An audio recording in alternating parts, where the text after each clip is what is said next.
Hello and welcome to my YouTube channel. This is Shreyas Badiye with lecture number 64 from Modern Indian History series, and in this lecture we will discuss development of education during British rule. Education is the passport to the future, for tomorrow belongs to those who prepare for it today. Beautifully said. If you have any doubt, you can ask me on Instagram. This is my Instagram ID. This is my Facebook page, this is my Telegram channel and this is my YouTube channel. मेरे YouTube channel को subscribe करें और bell icon को press करें ताकि आने वाले videos के नोटिफिकेशन आपको मिलते रहें। आज का जो हमारा टॉपिक रहने वाला है जो कि डेवलपमेंट ऑफ एजुकेशन है ड्यूरिंग ब्रिटिश रूल, ये काफी इंपॉर्टेंट सा टॉपिक है। सिर्फ यूपीएससी के लिए ही नहीं तो हर एक एग्जाम, हर एक कॉम्पिटिटिव एग्जाम के लिए ये इंपॉर्टेंट है। यूपीएससी में इस टॉपिक से काफी बार प्री में, मेंस में हर बार ही समझ लो यानी मैक्सिमम टाइम इस पर से क्वेश्चन आते ही है। ये जो टॉपिक है, ये टॉपिक से रिलेटेड जो यूपीएससी मेंस में क्वेश्चन पूछा गया है वो क्या है हम देखने वाले हैं। उससे पहले मैं आपको ये बता दूं कि मैं जितनी चीजें आपको इस टॉपिक में बताने वाला हूँ वो बहुत ज्यादा एसेंशियल रहने वाली है आपके लिए। आप लोग उसे आज कॉन्सेंट्रेशन से सुनेंगे और जितनी चीजें आपको नोट डाउन करनी अपने नोट्स में उतनी आप नोट डाउन करते हुए चलेंगे। ये टॉपिक जो है डेवलपमेंट ऑफ एजुकेशन, ये मैं आपके सामने एकदम सिंपल तरीके से रखने वाला हूँ जो आपको समझने में बहुत ही सिंपल होगा। इस चीज के साथ हम अभी आगे बढ़ने वाले हैं। तो आइए देखते हैं यूपीएससी मेंस का क्वेश्चन किस तरह का है इस टॉपिक से जो अब तक पूछा गया है। First question is that trace the development of university examination education till 1919, discuss the main findings of haddock committee. Third question is assess the growth of technical education during the British rule. You have to answer this questions in not more than 150 words, जो कि आप इस lecture के and में solve कर पाएंगे, इन्हें आप लिख पाएंगे, ये मेरी गारंटी है। अब हम देख लेते हैं कि आज का जो है मेक एमसीक्यू चैलेंज था उसे किन लोगों ने कंप्लीट किया है। जिन्होंने मेक एमसीक्यू चैलेंज को इस बार कंप्लीट किया उनके नाम हैं पूजा भारद्वाज जी, स्नेहल पिपरेवार जी, विनीता बिस्वास जी और अक्षत चौधरी जी। आप सभी का बहुत बहुत शुक्रिया जो आपने हमें एमसीक्यू पोस्ट किए और हमारी आप एमसीक्यू की प्रैक्टिस करा के लेने वाले हो इस लेक्चर के एंड में। आइए हम शुरुआत करते हैं डेवलपमेंट ऑफ एजुकेशन इस टॉपिक की। सबसे पहले हम जो स्टार्ट करने वाले हैं वो है इंडिविजुअल एफर्ट्स से। इंडिविजुअल एफर्ट्स है अंडर कंपनी रूल, जो इंडिविजुअल एफर्ट्स डाले गए थे अब तक कंपनी में। यहाँ पे कोई एक्ट के थ्रू नहीं, तो ऐसे ही कंपनी ने क्या क्या काम किए ये हम अभी देखने वाले। तो सबसे पहले मैं आपको ये बता दूं कि कलकत्ता मदरसा जो है इसको वॉरेन हेस्टिंग्स ने एस्टैब्लिश किया था इन 1781 में। कलकत्ता मदरसा जो it is related to education, it is related to study Muslim laws and customs of Muslim laws, तो ये सब एंड मुस्लिम रिलीजन। ये सब जो चीजें ये इंडिविजुअली वॉरेन हेस्टिंग ने सेटअप की थी, इसलिए ये उनका इंडिविजुअल एफर्ट रहा। उसके बाद हम बात करते हैं जोनाथन डंकन की। जो जोनाथन डंकन थे उन्होंने संस्कृत कॉलेज की स्थापना की बनारस में 1791 में। ये था to study Hindu law and Hindu philosophy. ये सेकेंड इंडिविजुअल एफर्ट जो हम देखते हैं। और एक और इंडिविजुअल एफर्ट जो डाला था वो वेलेस्ले ने डाला था। तो फोर्ट विलियम कॉलेज जो है इसकी स्थापना की गई थी। It was set up in year 1800 by Wellesley. Wellesley ने इसकी स्थापना की थी for training of civil servants of company. Okay, इसको बाद में 1802 में बंद कर दिया गया, बट इसकी स्थापना वेलेस्ले द्वारा की गई थी कैलकाटा में। Fort William college. ये इंडिविजुअल एफर्ट रहे एक एक इंडिविजुअल के, जिसमें हमने देखा वॉरेन हेस्टिंग, सेकेंड नाम हमने जो देखा था वो था जोनाथन डंकन और थर्ड नाम हमने जो देखा वो थे वेलेस्ली। ये इंडिविजुअल एफर्ट से अब पूरा ओवरऑल गवर्नमेंट का या फिर ओवरऑल कंपनी का क्या यहाँ पे एफर्ट रहा एजुकेशन के लिए, हमारे कंट्री में डेवलपमेंट जो किया गया एजुकेशन का वो किस तरह से किया गया बाय गवर्नमेंट या फिर बाय कंपनी, ये हम देखने वाले। तो सबसे पहले हम बात करने वाले चार्टर एक्ट 1813 की। मैं आपको सभी चीजें काफी सिंपल तरीके से बताने वाला हूं, तो आप यहाँ पे इंपॉर्टेंट पॉइंट्स जो है वो नोट डाउन कर सकते हैं अपने नोट्स में। सबसे पहले हम देखने वाले चार्टर एक्ट 1813 के थ्रू एजुकेशन में क्या एक प्रोविजन दिए गए थे एजुकेशन के लिए। चार्टर एक्ट 1813 के through 1 lakh rupees were to be spend by the company for promotion of education in India. यानी यहाँ पे कहा गया था कि आप जितना भी स्पेंडिंग कर रहे हो इंडिया में उसमें से 1 लाख आपको करना ही पड़ेगा एजुकेशन के ऊपर, इंडिया में जो एजुकेशन रहेगा उस पे। ये कहा गया था चार्टर एक्ट 1813 में। ये काफी इंपॉर्टेंट चीज है, ये याद रखिएगा अच्छे से। उसके बाद मैं आपको बता दूं कि ओरिएंटलिस्ट और एंग्लिसिस्ट कंट्रोवर्सी, पहले मैं आपको ये बता देता हूं, उसके बाद हम आगे का टॉपिक पढ़ सकते हैं, जब हम ये जान लेंगे कि ओरिएंटलिस्ट और एंग्लिसिस्ट की कंट्रोवर्सी क्या थी, ओरिएंटलिस्ट कौन थे और एंग्लिसिस्ट कौन थे, ये टॉपिक हमें सबसे पहले कवर करना है। सबसे पहले हम जान लेते हैं कि एंग्लिसिस्ट किन्हें कहा जाता है। एंग्लिसिस्ट वो लोग रहते हैं who argued that the government spending on education should be exclusive on modern studies, है ना, जो हमेशा जो मॉडर्न स्टडीज होती है उनको जो सपोर्ट करते हैं उन्हें एंग्लिसिस्ट कहा जाता है। ओके, सो गवर्नमेंट जितना भी पैसा खर्चा करेगी एजुकेशन के ऊपर वो पूरा का पूरा मॉडर्न स्टडीज पे होना चाहिए, ना कि पुराने स्टडीज पे, ये एंग्लिसिस्ट लोगों का मानना है। ऑन द अदर हैंड जो ओरिएंटलिस्ट होते हैं वो ये कहते हैं कि while western sciences and literature should be taught, okay ये तो पढ़ाना ही होगा आपको, वेस्टर्न साइंसेस जो है जैसे मॉडर्न एजुकेशन है ये तो पढ़ाना ही होगा, वेस्टर्न लिटरेचर भी हमको पढ़ाना होगा to prepare student to take up jobs, क्योंकि अगर जॉब्स की बात करें तो ब्रिटिश रूल कर रहा है और ब्रिटिश के इसमें अगर आपको जॉब करना है ब्रिटिश के जो भी कंपनीज है या फिर उनके गवर्नमेंट में, तो आपको वेस्टर्न साइंसेस या फिर लिटरेचर आने चाहिए, ये तो जरूरी है, ये ओरिएंटलिस्ट का मानना था। बट उसके साथ साथ ट्रेडिशनल इंडियन लर्निंग भी आपने देनी चाहिए लोगों को, जो हमारे ट्रेडिशन से चली आ रही है, जितनी भी हमारी पढ़ाई या जो भी हमारे एजुकेशन, वो भी उसके साथ साथ देना चाहिए, ऐसे ओरिएंटलिस्ट कहते थे। ऐसे यहाँ पे दो विचारधारा वाले आपको ग्रुप्स दिखते हैं एजुकेशन से रिलेटेड, एक होते हैं एंग्लिसिस्ट और एक होते हैं ओरिएंटलिस्ट। आई होप आपको ये ओरिएंटलिस्ट एंग्लिसिस्ट ये क्लियर हो चुका है। अब मैं आपको ये बता दूं कि जो एंग्लिसिस्ट है बट वो भी और दो फैक्शंस में डिवाइड होते हैं।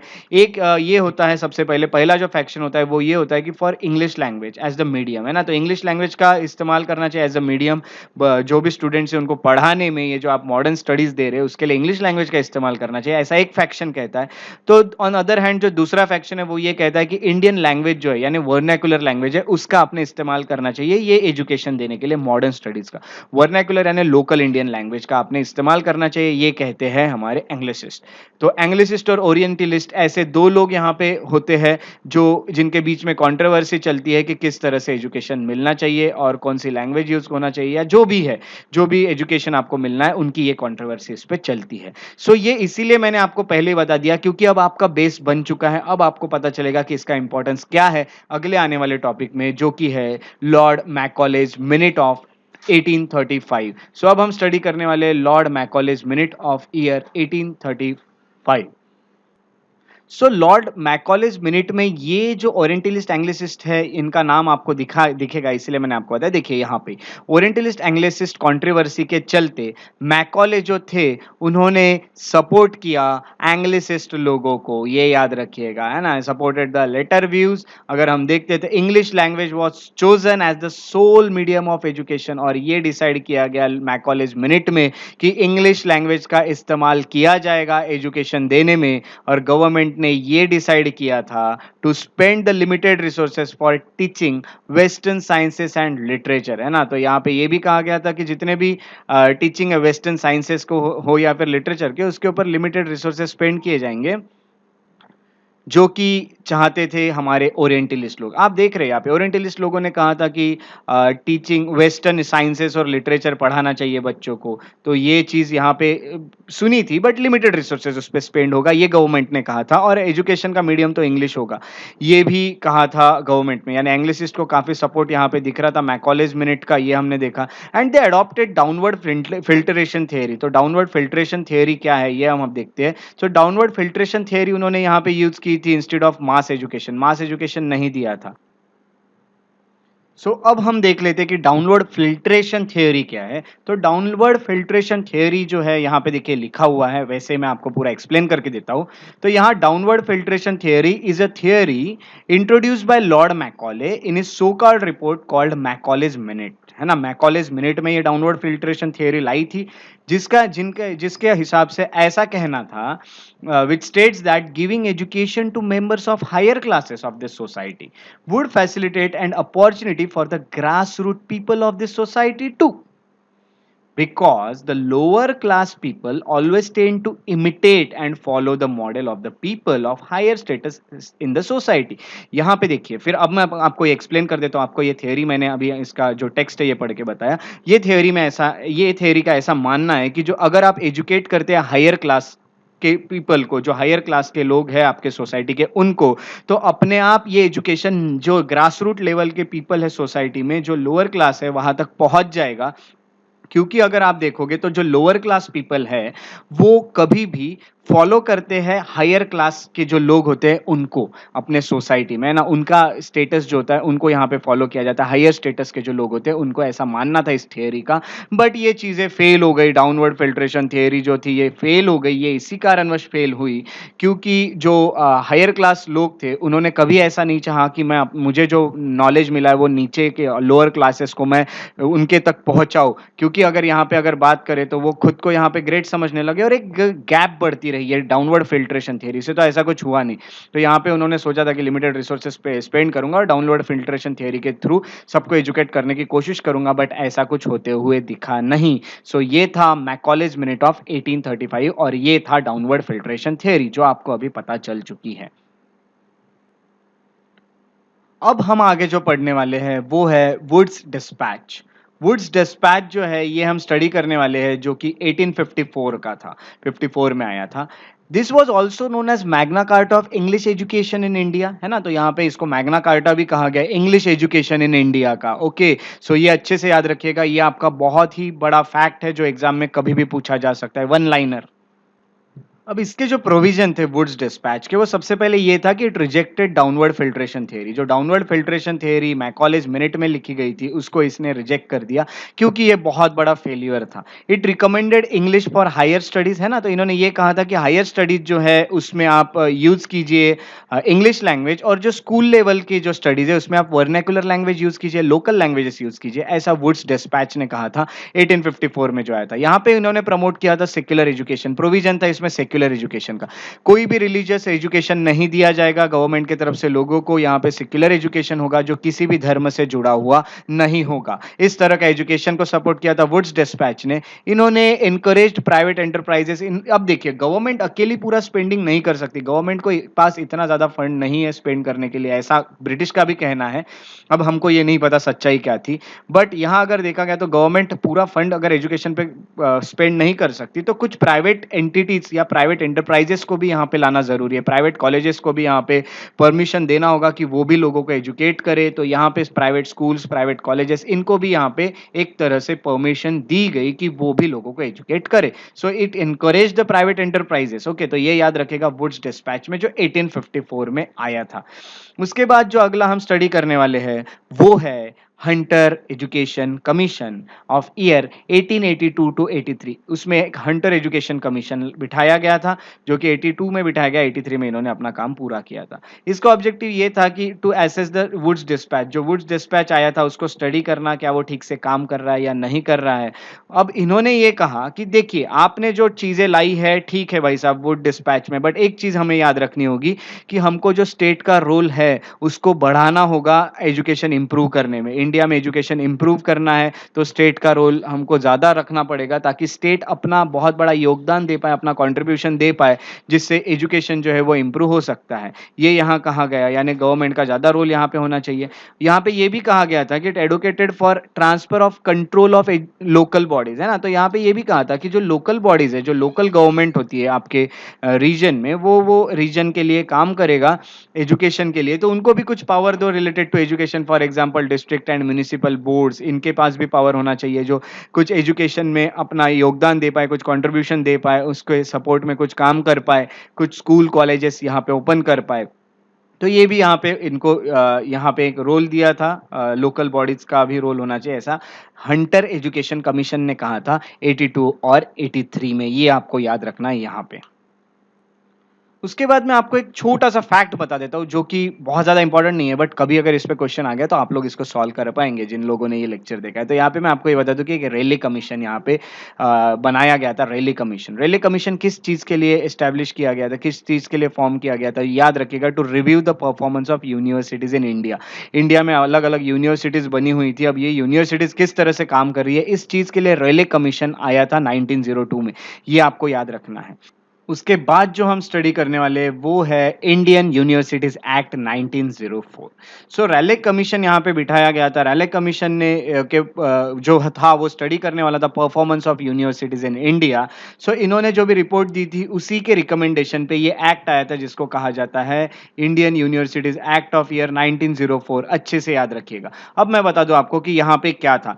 सबसे पहले जो रैलेक कमीशन के रिकमेंडेशन थे उस पे ये एक्ट में क्या क्या लिखा गया था, तो सबसे पहली बात ये लिखी थी ग्रेटर कंट्रोल ओवर यूनिवर्सिटी, यानी जो गवर्नमेंट का जो कंट्रोल है यूनिवर्सिटीज पे वो बहुत और ज्यादा बढ़ाना चाहिए गवर्नमेंट ने, और जिससे यूनिवर्सिटी जो है वो इफेक्टिवली काम कर पाएगी।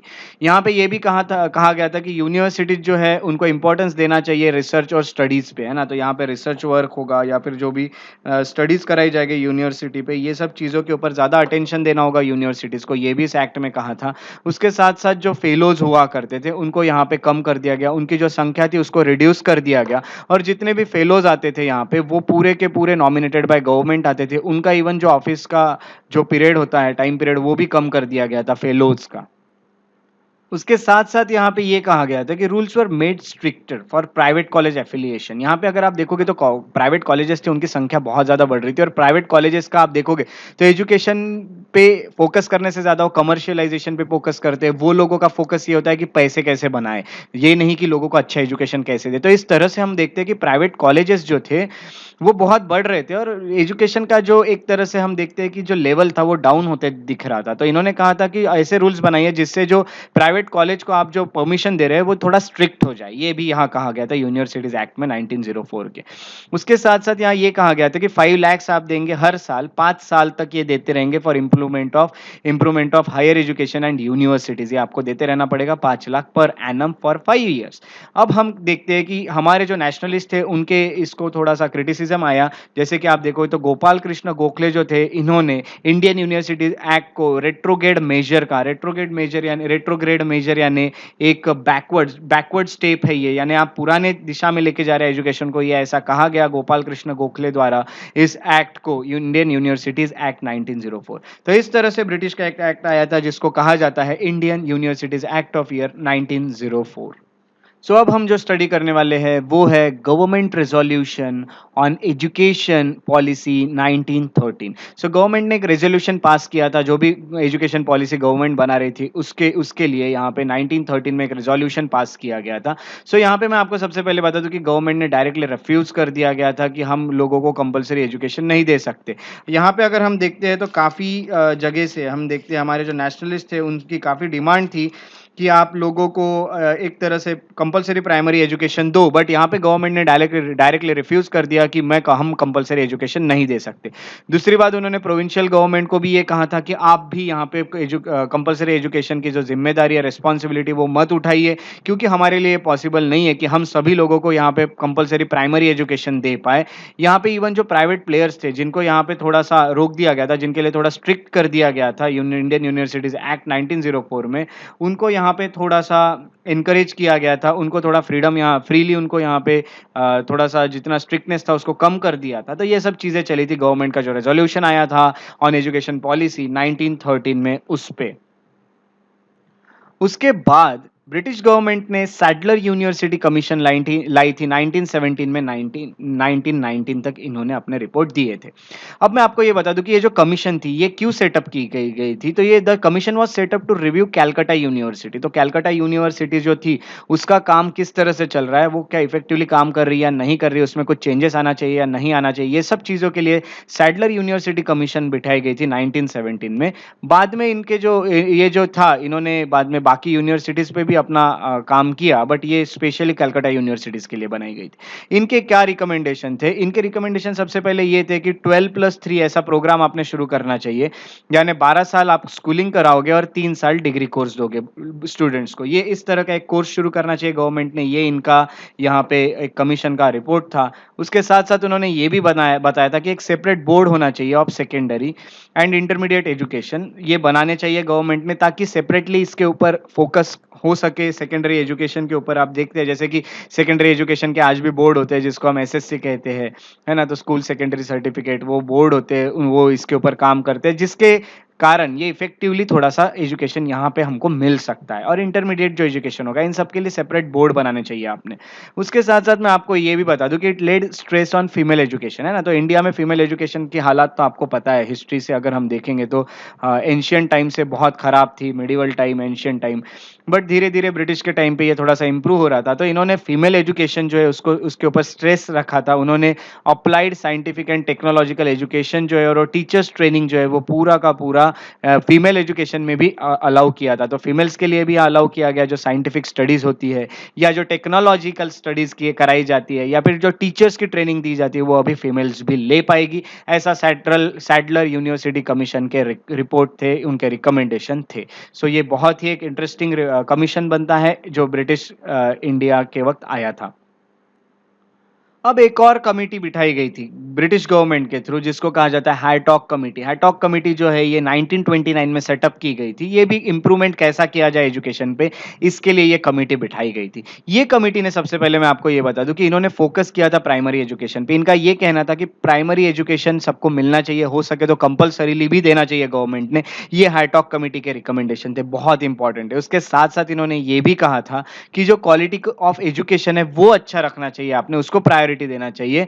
आपने ये नहीं देखना चाहिए कि ज्यादा स्कूल्स और कॉलेजेस के संख्या हम बढ़ाएं, आपने संख्या से ज्यादा आप देखोगे तो क्वालिटी पे आपने फोकस करना चाहिए, यानी क्वांटिटी से ज्यादा फोकस आपका रहेगा क्वालिटी ऑफ एजुकेशन पे। ये हाईटॉक कमेटी ने कहा था। उन्होंने ये भी कहा था कि सभी को आपने एडमिशन नहीं देना चाहिए। जो ज्यादा आप देखते हो कि ज्यादा डिजर्विंग है, जो डिजर्व करता है वो जगह, उन्हीं को आपने एजुकेशन एडमिशन देना चाहिए। ऐसा करने से क्या होगा कि जो लेवल ऑफ एजुकेशन है, क्वालिटी ऑफ एजुकेशन या लेवल ऑफ एजुकेशन है, वो अपने आप इंप्रूव होगा। तो उन्होंने ये भी कहा था कि सभी को एडमिशन नहीं होने चाहिए, एडमिशन जो है वो रेस्ट्रिक्ट करना चाहिए गवर्नमेंट ने। ऐसे हाईटॉक कमेटी जो बिठाई थी उसके रिकमेंडेशन थे, जो कि 1929 में सेटअप की गई थी। अब हम जो पढ़ने वाले हैं वो है Wardha scheme of basic education of year 1937। सो ये कांग्रेस ने लाया हुआ स्कीम था एक एजुकेशन का, बेसिक एजुकेशन का। ये गवर्नमेंट का नहीं था। तो मैं आपको ये बता दूं ये किस तरह का था। सो यहाँ पे आप देख रहे हैं कि जो नेशनल एजुकेशन है उसको सपोर्ट कर रहे थे हमारे नेशनलिस्ट। तो यहाँ पे एक वर्धा, वर्धा का नाम है क्योंकि उस टाइम पे महात्मा गांधी जो थे ये वर्धा में थे।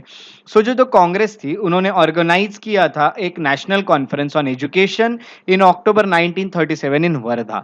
अब ये जो एजुकेशन कॉन्फ्रेंस था इसके थ्रू एक जाकिर हुसैन कमेटी बनाई गई थी। जाकिर हुसैन इसके चेयरमैन थे और इन्होंने एक स्कीम बनाई थी, national scheme for basic education. तो किस तरह से बेसिक एजुकेशन हमने देना चाहिए, जो ब्रिटिश दे रहे हैं उस तरह से नहीं, वो ठीक तरीका नहीं है इस देश के लिए, तरीका अलग होना चाहिए। तो वो क्या होना चाहिए, यहाँ पे उनका रिकमेंडेशन थे इस कमेटी के। सो यहाँ मैं आपको बता दूं कि इनका मेन प्रिंसिपल था लर्निंग थ्रू एक्टिविटी, यानी एक्टिविटी के थ्रू बच्चों को पढ़ाओ। ये सबसे बड़ा इनका प्रिंसिपल रहा है। और ये जो आइडिया थी, ये आइडिया गांधी जी की आइडिया थी, जो पब्लिश किए जाते थे उनके वीकली हरिजन, हरिजन करके जो उनका वीकली था, उसमें जो साप्ताहिक था उसके थ्रू गांधी जी अपने आइडियाज पब्लिश करते थे। और इसी आइडियाज पे बेस्ड था ये Wardha scheme of basic education of 1937। ये पूरा सेक्युलर था अप्रोच में। इसमें एजुकेशन में कोई भी रिलीजन का एजुकेशन नहीं दिया जाएगा, ये पूरा सेक्युलर होगा, इस तरह का एक स्कीम था। आइए देखते हैं कि इसमें प्रोविजन क्या थे, तो किस तरह से हम बच्चों को पढ़ा सकते हैं, ये कहा गया था इस Wardha scheme of basic education के थ्रू। तो सबसे पहले ये है कि आपने बेसिक हैंडीक्राफ्ट जो है उसको सिलेबस में आपने डालना चाहिए। हैंडीक्राफ्ट जो होगा उसको, उसका इंक्लूजन होना चाहिए सिलेबस में। उसके साथ साथ उन्होंने ये भी कहा था कि फर्स्ट 7 ईयर्स जो है, जो स्कूल के 7 साल होते हैं पहले, वो फ्री होना चाहिए और कंपलसरी होना चाहिए पूरे इंडिया में, है ना। फ्री और कंपलसरी होना चाहिए एक एजुकेशन सिस्टम, और वो आपने मदर टंग में देना चाहिए। जो बच्चे की मदर टंग है उसमें ही आपने पहले 7 साल बच्चों को पढ़ाना चाहिए, फ्री और कंपलसरी पढ़ाना चाहिए। उसके बाद अगर हम बात करें तो टीचिंग जो है वो हिंदी में होनी चाहिए क्लास 2 से लेके क्लास 7 तक।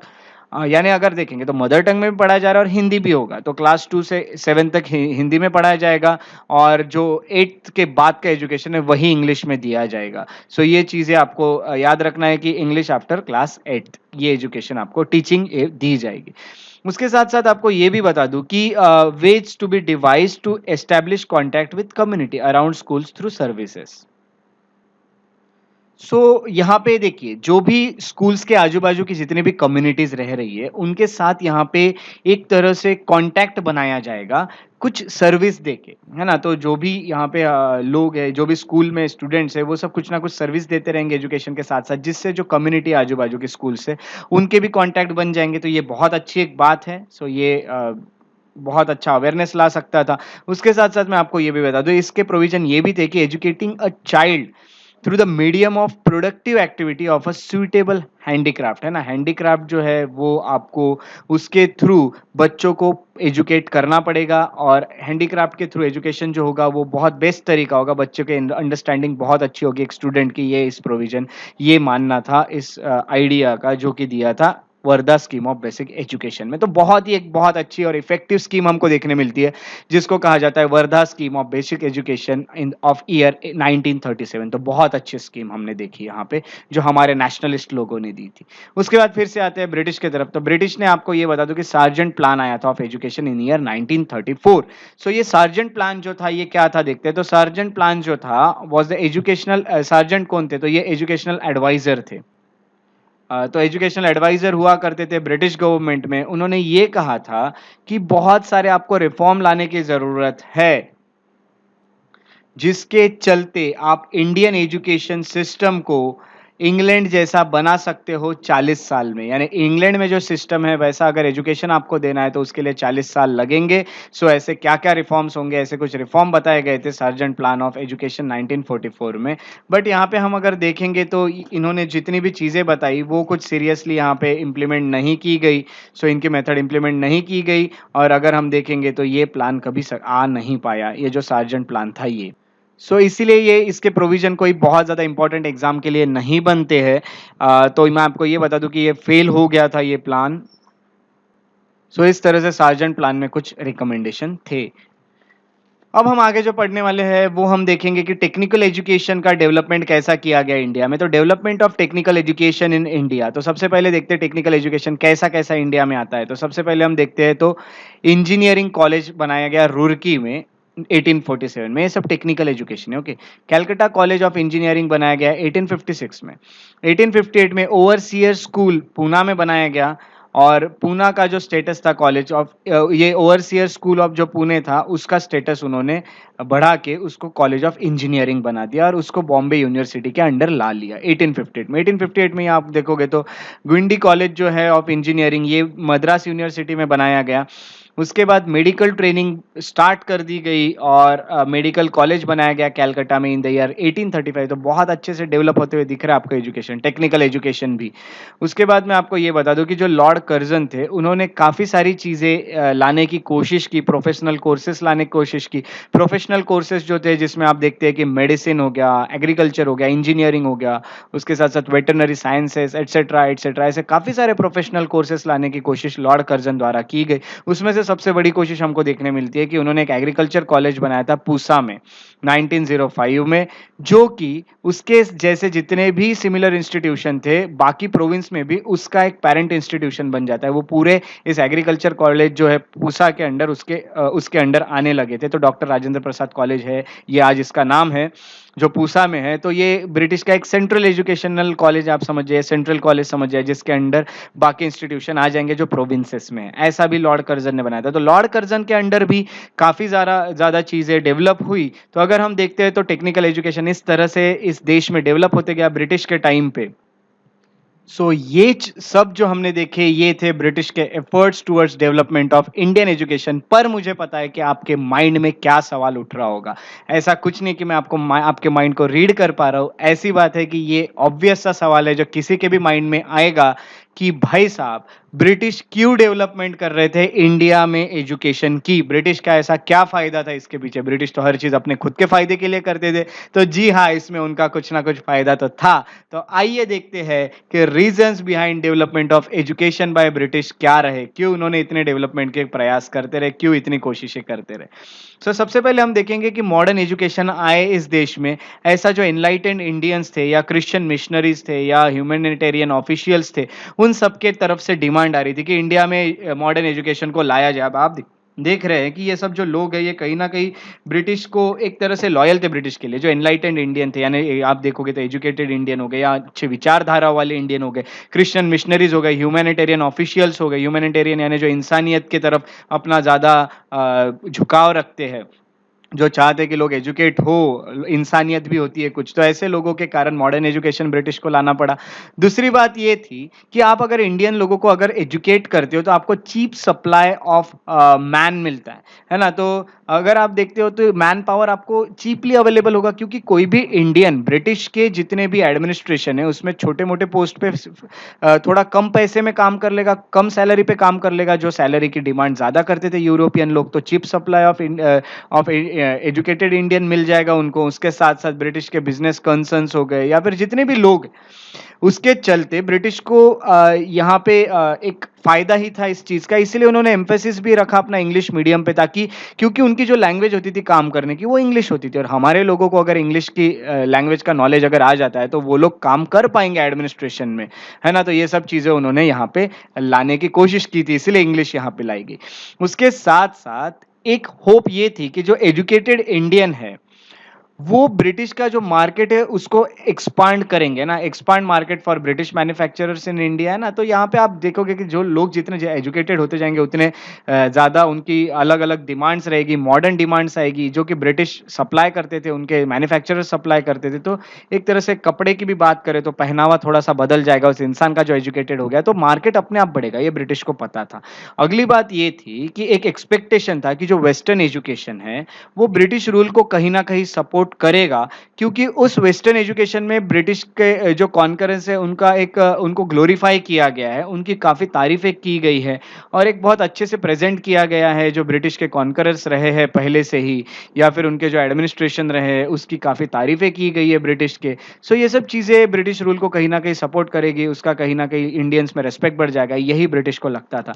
ये सब चीज़ों के चलते ब्रिटिश ने इंडिया में एजुकेशन को डेवलप करने की कोशिश की। अब आपका पूरा डाउट क्लियर हो चुका है, ये मुझे पता है। इसी उम्मीद के साथ मैं आपको ये बता दूं कि आपका जो टॉपिक था that is development of education during British rule, ये खत्म होता है, और आप अभी यूपीएससी मेंस के ये जो 3 क्वेश्चन मैंने स्टार्टिंग में बताए थे ये आप लिख सकते हो। सो मैं आपको क्विकली बता देता हूं कि हमने इस टॉपिक में क्या क्या स्टडी किया, क्विकली रिवाइज करा देता हूं, उसके बाद हमें एमसीक्यू सॉल्व करना है प्रीवियस टॉपिक के। हमने जो शुरुआत की थी वो इंडिविजुअल एफर्ट से की थी, जिसमें हमने वॉरेन हेस्टिंग, उनके साथ साथ जोनाथन डंकन और वेलेस्ले, इनके कुछ एफर्ट्स देखे। उसके बाद हमने पहला जो देखा वो चार्टर एक्ट 1813 देखा, 1 लाख रुपीज से रिलेटेड। उसके बाद हमने ओरिएंटलिस्ट और एंग्लिसिस्ट कंट्रोवर्सी क्या थी ये स्टडी किया। हमने लॉर्ड मैकॉलेज मिनट 1935 में जो आया था उसके ऊपर हमने स्टडी किया। हमने ये देखा था कि इंग्लिश लैंग्वेज को यहाँ पे मीडियम ऑफ एजुकेशन बनाया गया था। हमने डाउनवर्ड फिल्ट्रेशन थ्योरी देखा था, जिसमें नीचे नीचे नीचे नीचे ये चीज़ बहती जाएगी, जो आप ऊपर के सेक्शंस को एजुकेशन देंगे वो अपने आप नीचे के सोसाइटी में मिलते रहेगा। उसके साथ साथ हमने वुड्स डिस्पैच देखा था 1854 को, जिसको Magna Carta of education, English education in India भी कहा जाता है, जिसने डाउनवर्ड फिल्ट्रेशन थ्योरी को रिजेक्ट किया था।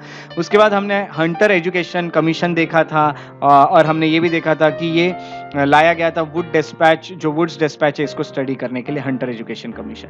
उसके बाद हमने रेलिक कमीशन देखा 1902 में, जिसको सेटअप किया गया था, जिसके recommendation through Indian universities act 1904 में आया था।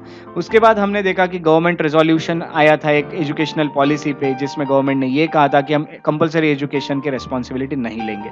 उसके बाद सैडलर यूनिवर्सिटी कमीशन आता है। Sadler university commission specially Calcutta university के लिए बनाया जाता है, बट वो बाकी यूनिवर्सिटीज के लिए भी बाद में एक्सपांड हो जाता है। उसके बाद हाईटॉक कमेटी बनाई गई थी 1929 में, जो कि प्राइमरी एजुकेशन के ऊपर अपना फोकस बताती है। उसके बाद वर्धा स्कीम आई थी बेसिक एजुकेशन के लिए, जो कांग्रेस के थ्रू आई थी, जाकिर हुसैन कमेटी इसके लिए बिठाई गई थी। उसके बाद हमने सार्जेंट प्लान देखा था एजुकेशन का, जिसके थ्रू हमने ये देखा था कि ये प्लान था कि इंग्लैंड जैसा लेवल तक हमारे इंडियन एजुकेशन को ब्रिटिश पहुंचाना चाह रहे थे।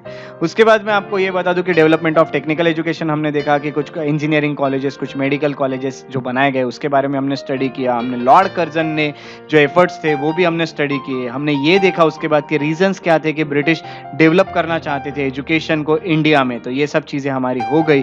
अब हम स्टडी करने वाले हैं, एमसीक्यू सॉल्व करने की कोशिश करेंगे, जो कि हमें भेजे थे पूजा जी ने, स्नेहल जी ने, बिनीता जी ने और अक्षत जी ने। अब मैं आपको सबसे पहले ये बता दूं कि मेरा ये मेक एमसीक्यू चैलेंज जो है जो इन लोगों ने कंप्लीट किया वो क्या है। तो मेक एमसीक्यू चैलेंज के चलते आपको एमसीक्यूज जो अभी मैं टॉपिक आपको पढ़ाया है मैंने, उस टॉपिक से रिलेटेड आपको एमसीक्यू बना के कमेंट सेक्शन में पोस्ट करना है विथ योर नेम। और अगले आने वाले लेक्चर में मैं आपके ये जो क्वेश्चन रहेंगे इनको पब्लिश करूंगा विथ योर नेम्स। ये आपके तरफ से एक हेल्प होगी सभी लोगों को एमसीक्यू सॉल्व कराने में, और आप लोग और परफेक्ट बनते जाएंगे एमसीक्यू सॉल्विंग में, क्योंकि आप एमसीक्यू बना रहे हैं। जो बना सकता है वो अच्छे से सॉल्व भी कर सकता है। सो यही मेरा मेक एमसीक्यू चैलेंज है। तो फर्स्ट क्वेश्चन जो है वो हम देखने वाले, उसके पहले आपको बता दूं आज के जो क्वेश्चन रहने वाले हो डेवलपमेंट ऑफ इंडियन प्रेस, इस टॉपिक से रहने वाले हैं, जो कि हमने पिछले प्रीवियस लेक्चर में स्टडी किया था। जिन लोगों ने उसका वीडियो नहीं देखा है, यहाँ पे लिंक दी है, उसे देख ले ताकि आपको भी ये एमसीक्यू सॉल्व करने में और मजा आए। सो अब हम पहला क्वेश्चन देखते हैं जो हमें अक्षत चौधरी जी ने भेजा है, और क्वेश्चन है assertion Lord Wellesley imposed censorship act of 1799 the newspaper to clearly print in every issue the name of printer, the editor and proprietor. Reason was the restriction on press were relaxed to some extent under Lord Hardinge. Both A and R are wrong. Both A and R are true, but R is not a correct explanation of A. Both A and R are true. R is a correct explanation of A. None of this. बहुत अच्छा question अक्षत जी। अगला question फिर से अक्षत जी ने भेजा हुआ है। Which of the following known as liberator of Indian press? John Adams, Charles Metcalfe, Lord Lytton, all of this. So एक और बहुत अच्छा क्वेश्चन अक्षत जी। अगला क्वेश्चन अक्षत जी ने भेजा हुआ है which act introduced after revolt of 1857 to control press? Licensing act of 1858, the registration of book act 15 of 1867, licensing act of 1857, none of this. बहुत अच्छा क्वेश्चन, बहुत बहुत शुक्रिया अक्षत जी आपका जो आपने हमें इतने अच्छे क्वेश्चन भेजे।